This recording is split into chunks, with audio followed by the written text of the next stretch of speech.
Syria affirms commitment to its anti-graft fight, advocates understanding from Trade Union Congress on its ill-advised moves. Presidential Task Force on COVID-19 advises Nigerians to adhere to safety protocols.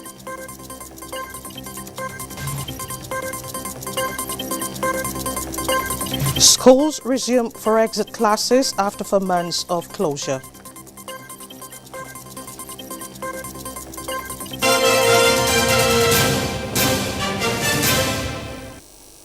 Thank you so much for joining us.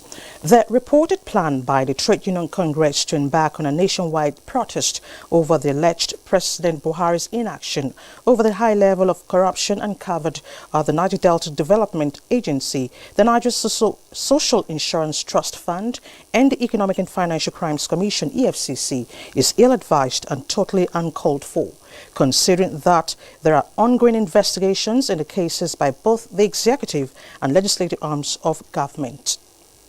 In a statement in Abuja, the Senior Special Assistant to the President on Media and Publicity, Garba Shehu, says these processes must be allowed to run their full courses. The presidency maintains that it is against the norm in a democratic society as well as the natural laws of justice to seek action, meaning punishment against offenders before proper investigation, trial and conviction.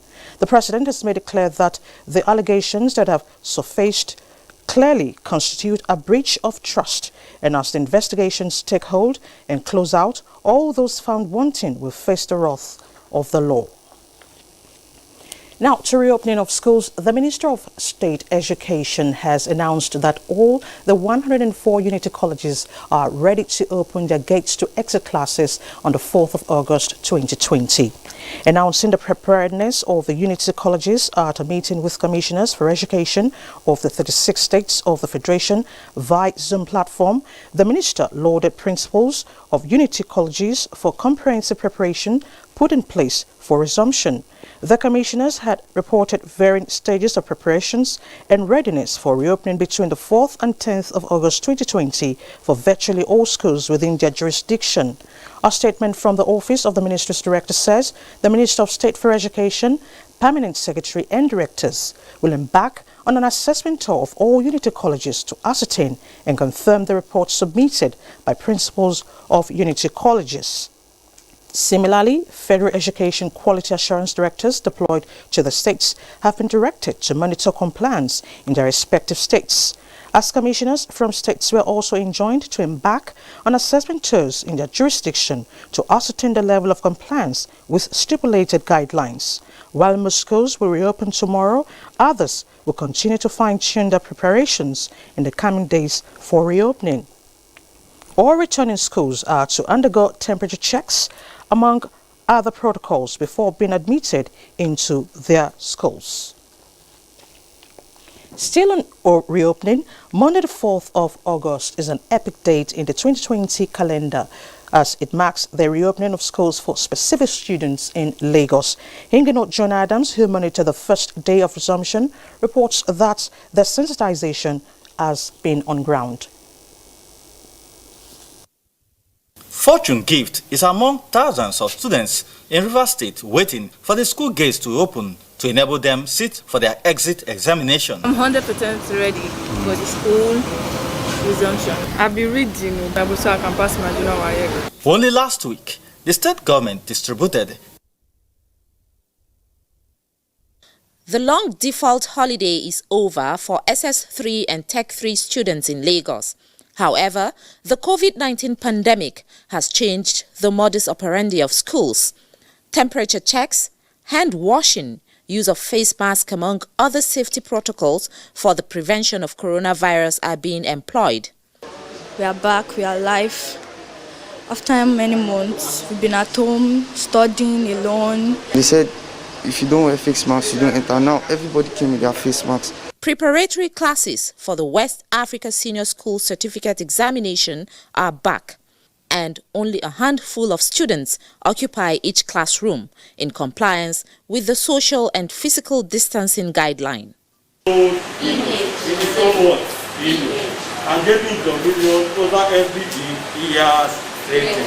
A team from the Lagos State government is on ground to ensure total compliance. We cannot risk them catching this dreaded COVID disease. We are trying to ensure that we reduce the risk to the barest minimum. In a few weeks, the examinations will begin. The students are optimistic that they will excel because they were adequately engaged through e-learning during the protracted lockdown. In Lagos, Hengino John Adams, NTA News. We apologize for the mix-up at the beginning of that report. Still on school resumption, school authorities in Rivers State are currently embarking on clean-up exercise in response to the directive of the state government to make the environment safe for commencement of academic activities. This is just as students in the exit classes are poised to return to school to complete the academic cycle. Kingsley Amajiri reports. Fortune gift is among thousands of students in Rivers State waiting for the school gates to open to enable them sit for their exit examination. I'm 100% ready for the school resumption. I'll be reading Abuja so I can pass my junior year. Only last week, the state government distributed health and other non-pharmaceutical kits to school principals to enable them clean up the environment preparatory to the school resumption. When NTA News visited some of the schools, our crew caught up with the State Commissioner for Education, Professor Kaniye Ebeku, monitoring the cleanup exercise. The attitude of the government of this state is that we shouldn't get our students back to the schools except the environment is welcoming, except the environment is conducive. And that's precisely what we're doing. Barring any unforeseen circumstances and with the schools expected to clean up their environment this week, there are strong indications that schools in Rivers State would be reopening next week. In Port Harcourt, Kingsley Amajiri, NTA News. Now, after careful assessment of COVID-19 situation put at lowest level of infection, Jigawa State Government has directed entire civil servants to resume work from Tuesday this week. This is coming as Governor Badar Abubakar approved the reopening of schools in phases. Awal Mohammed Kazari has details. The resumption of the state civil servants followed the 16 days without any reported case of COVID-19, and there is no single patient on admission in all the isolation centers in the state. Governor Muhammad Badaru Abubakar says the State Ministry of Health will provide face masks, hand sanitizers and washing hand points at all government offices to avoid the resurgence of the virus. We will monitor the behavior of all civil servants and will act swiftly on any person violating the COVID-19 control protocols. The strategy in Jigawa State is to start gradual and scale up school reopening over coming weeks.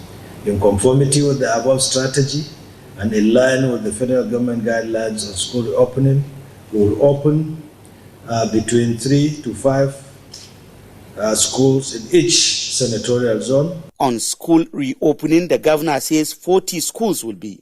In the first phase, there will be 10 each for primary, junior secondary, senior secondary and private schools.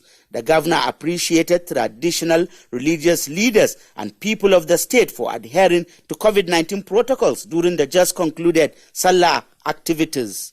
From Duse, Awal Muhammad. And from education, let's now talk aviation. Authorities at the Murtala Mohammed International Airport in Lagos have heightened COVID-19 preventive measures to further guarantee safety. Michael Olaleye reports that passengers are fully adjusted to the new protocol. The Murtala Mohammed International Airport in Lagos might not be able to reach its 7.3 million passengers traffic recorded last year. But the optimism among air travelers is the return of flight operations even in the face of the dreaded coronavirus. It is 1 month since man must fly amidst the coronavirus pandemic, and not in the widest imagination of Phillips Onowu will he have thought that a time will come when face masks and hand sanitizers will be a prerequisite for traveling, just like the airfare tickets and passports. He, however, commended the measures put in place to contain the virus. This is the first time I'm flying since after the lockdown, and I thought I was going to come in and see a lot of stress, but it's just straightforward. Just wash your hands, you take your temperature, and then you're going.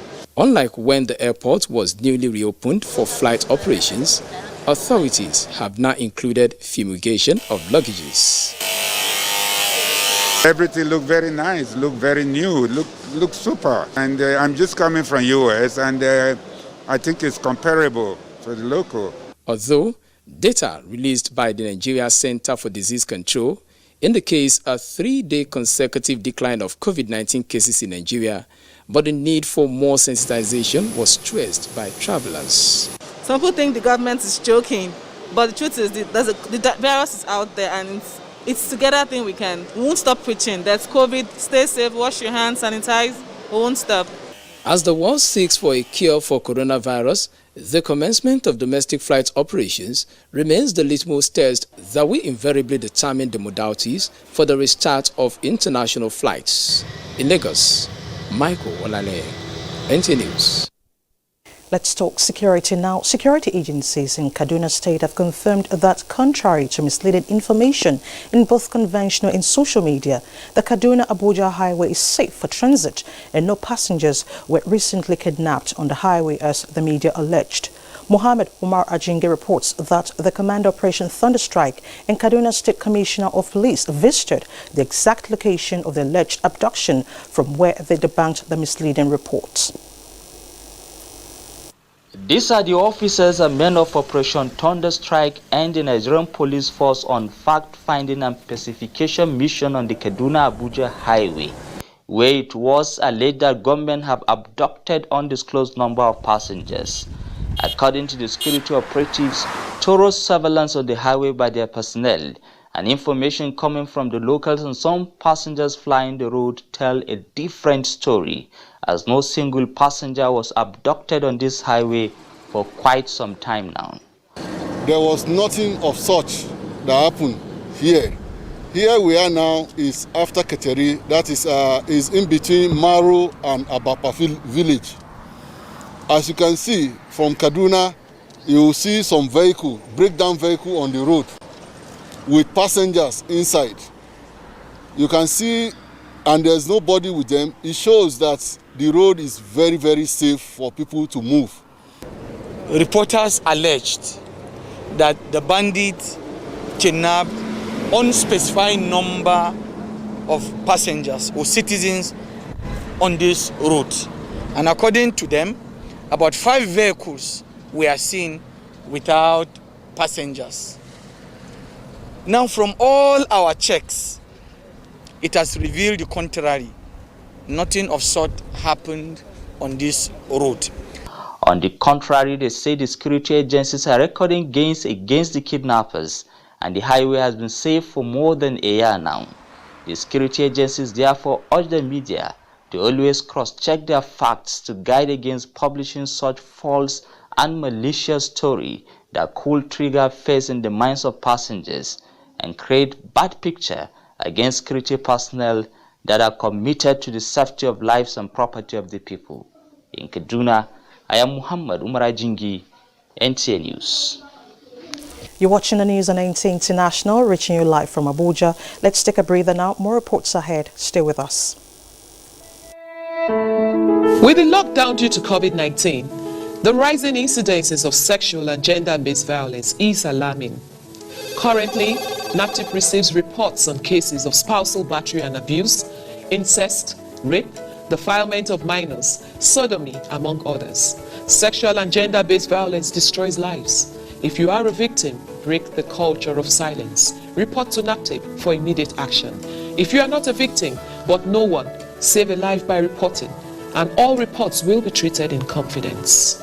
Report sexual and gender-based violence cases to these hotlines: 0803-220-3462, 0818-384-6635. Sexual Offenders Register Hotline, 0703-0000-203. Social media platforms and iReport app. This message is brought to you by NAPTIP with support from the Rule of Law and Anti-Corruption Program, ROLAC, with funding by the European Union. Nigerians, let us take responsibility.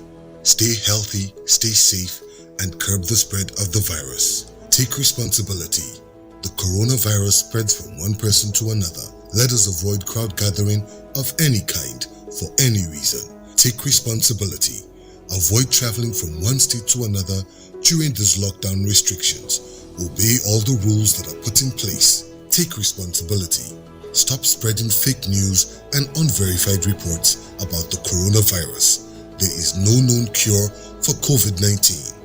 Take responsibility. Observe all the measures that can help stop the spread of the virus. Together, we can do this, but only if we take responsibility.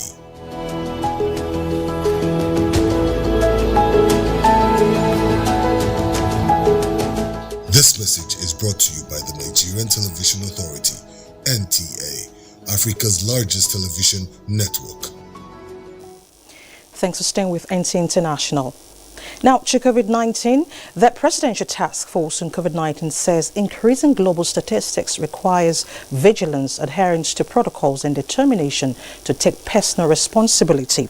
Chairman of the PTF on COVID-19, who is also the Secretary to the Government of the Federation, Boss Mustafa, gave the advice after a while ago. On resumption of schools, PTF employs education stakeholders to ensure that agreed protocols are put in place and strictly adhered to for exit classes resumption. It urges politicians and their supporters to remain mindful of the virulent nature of COVID-19 during electioneering campaigns. To assure our citizens that we are continuing to increase and optimize laboratory diagnostic capacity, most recently in Zamfara, Kebbi, Yobe, Taraba, Gombe, and Bayelsa states.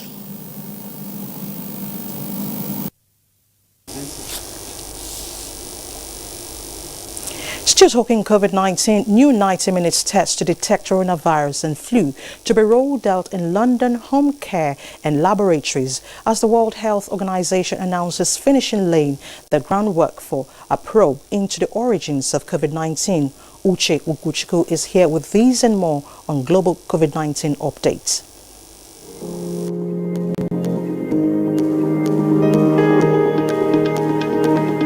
The World Health Organization says it has finished laying the groundwork for a probe into the origin of COVID-19. The World Health Agency maintains that 2 experts have completed a scoping mission in China, marking the initial phase of an investigation aimed at identifying how humans were infected with coronavirus. Meanwhile, head of the WHO says there is a possibility that a silver bullet answer to defeating the virus might never happen. Director General Tedros Ghebreyesus says at a virtual press conference that there is no simple solution to the complicated problem at the moment, and there might never be. From London comes a report that a new 90-minute test that can detect coronavirus and flu will be rolled out in care homes and laboratories from next week. The on-the-spot swab and DNA test will help distinguish between COVID-19 and other seasonal illnesses. From the U.S., one of President Trump's top medical advisors warns that the U.S. is entering a new phase in its fight against the coronavirus, as it now affects both rural and urban areas. A tally by Johns Hopkins University has it that 158,376 patients have died from the 4,815,895 infections confirmed in America. The Worldometer coronavirus dashboard shows that Africa now has 963,222 positive cases of COVID-19. In Nigeria, the Center for Disease Control reported 304 new cases of COVID-19, being the lowest number of cases in 2 months in 15 states, including the Federal Capital Territory. Lagos and the FCT remain top on the ladder. The new cases bring the total confirmed infection in Nigeria to 43,841 and 20,308 recoveries have been made. Now, the world records 18,305,616 confirmed coronavirus infections as of 6 p.m. Nigeria time. 694,060 persons have unfortunately died from the infection. That's it from here. I am Uche Ugochukwu.